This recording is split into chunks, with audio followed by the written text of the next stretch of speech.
आप देख लीजिए, ये डील होगी, ट्रंप डिफाइन करेगा ये डील कैसे होगी, और मोदी वही करेगा जो ट्रंप कहे। The Indians had been very good actors. We had asked them to stop buying sanctioned Russian oil. See if they could suck the life out of that country. It looks like Narendra Modi opening up his legs to Israel. Indian navy भारतीय महासागर की guardian की तरह तैनात। दोस्तों जरा सोचिए, अगर इंडियन नेवी के साथ एक्सरसाइज करके लौट रहा एक विदेशी वॉरशिप इंडियन ओशन में ही डूब जाए और उसमें 87 वहां के जवान मर जाए और 32 रेस्क्यू किए जाए, और इसके बावजूद भी भारत सरकार की तरफ से एक आवाज भी ना उठे, तो इंडियन गवर्नमेंट पे सवाल उठाना लाजमी बनता है। और सबसे बड़ा सवाल ये कि भारत की विदेश नीति क्या अब वॉशिंगटन से तय हो रही?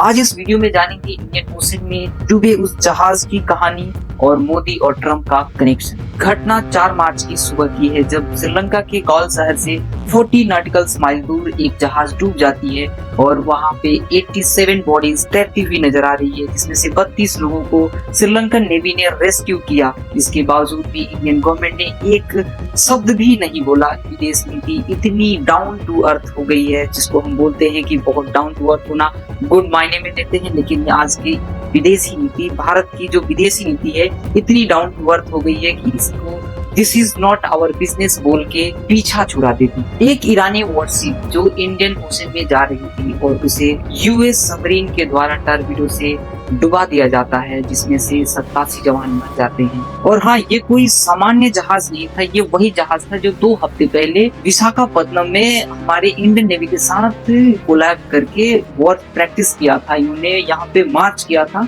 Ladies and gentlemen, the contingent from और वो वापस जा रहे थे। सिर्फ 8 दिन की बात, सिर्फ 8 से 10 दिन, इसी बीच में वो ट्रेवल कर रहे थे इंडियन ओशन में और यूएस के द्वारा इसे डुबो दिया गया। और इस पे सबसे बड़ा सवाल कि इस घटना पे भारत का क्या स्टैंड रहा, तो आपको बता दूं कि भारत का स्टैंड इस पे शून्य रहा। उन्होंने इस पे एक ट्वीट तक नहीं किया। एक ट्वीट आया ईरान और इजराइल के वॉर पे, तो उन्होंने इसको this is not our business कह के टाल दिया।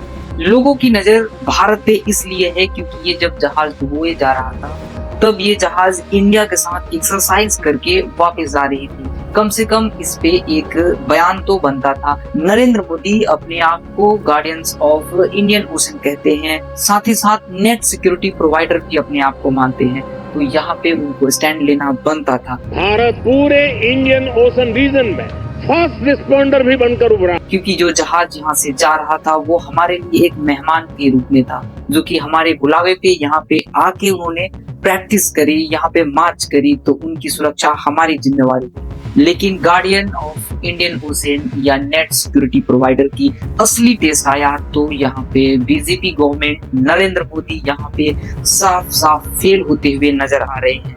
और अब टाइमिंग देखिए, कुछ ही हफ्ते पहले नरेंद्र मोदी इजराइल जाते हैं, नेतन्याहू के साथ मुलाकात करते हैं, स्पीच देते हैं, डिनर करते हैं। भारत और इजराइल के रिश्तों को अपग्रेड कर दिया गया। Israel is their fatherland and India their motherland. मुलाकात के जस्ट 48 घंटे बाद ही इजराइल अमेरिका ने मिलकर ईरान पर हमला कर दिया, और हमला 1-2 नहीं, सैकड़ों हमले किए गए। सैकड़ों जगहों पे तबाहियों का मंजर बना दिया।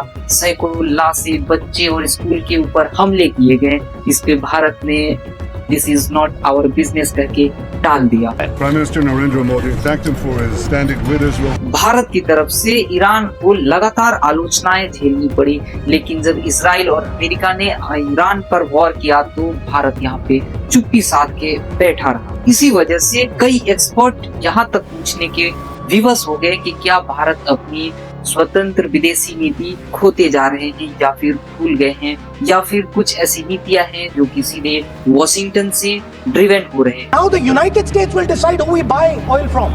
They will decide. Our Prime Minister will not decide. लेकिन दोस्तों, ये सिर्फ एक राजनीतिक मामला नहीं, ये मामला आपके जेब से भी जुड़ा हुआ है। जी हाँ, ईरान ने धमकी दी है कि वो स्टेट ऑफ हार्मोज को बंद कर सकता है। जी हाँ, बताऊं कि ये है क्या? ये दुनिया का सबसे बड़ा ऑयल रूट है। दुनिया की 20% ऑयल इसी रूट से होके जाती है, और भारत अपनी 55% ऑयल की पूर्ति इसी रूट से मंगाता है। अगर ये रूट बंद हो जाता है तो इंडिया में ऑयल की, पेट्रोल, डीजल और गैस की कीमतों में काफी बढ़ोतरी देखने को मिल सकती है। तो जी हाँ, ये एक राजनीतिक मामला ना होके एक ये जेब पे असर डालने वाला मामला है, जो कि सीधे सीधे आपके जेब से जुड़ा हुआ है। देश और विदेश के कई ऐसे एक्सपर्ट हैं जो ये जानना चाहते हैं कि भारत किस ओर झुका हुआ है या फिर किसको सपोर्ट कर रहा है। हर वक्त आप न्यूट्रल की तरह नहीं रह सकते या न्यूट्रल गेम नहीं खेल सकते, किसी न किसी एक पहलू को आपको चुनना पड़ेगा।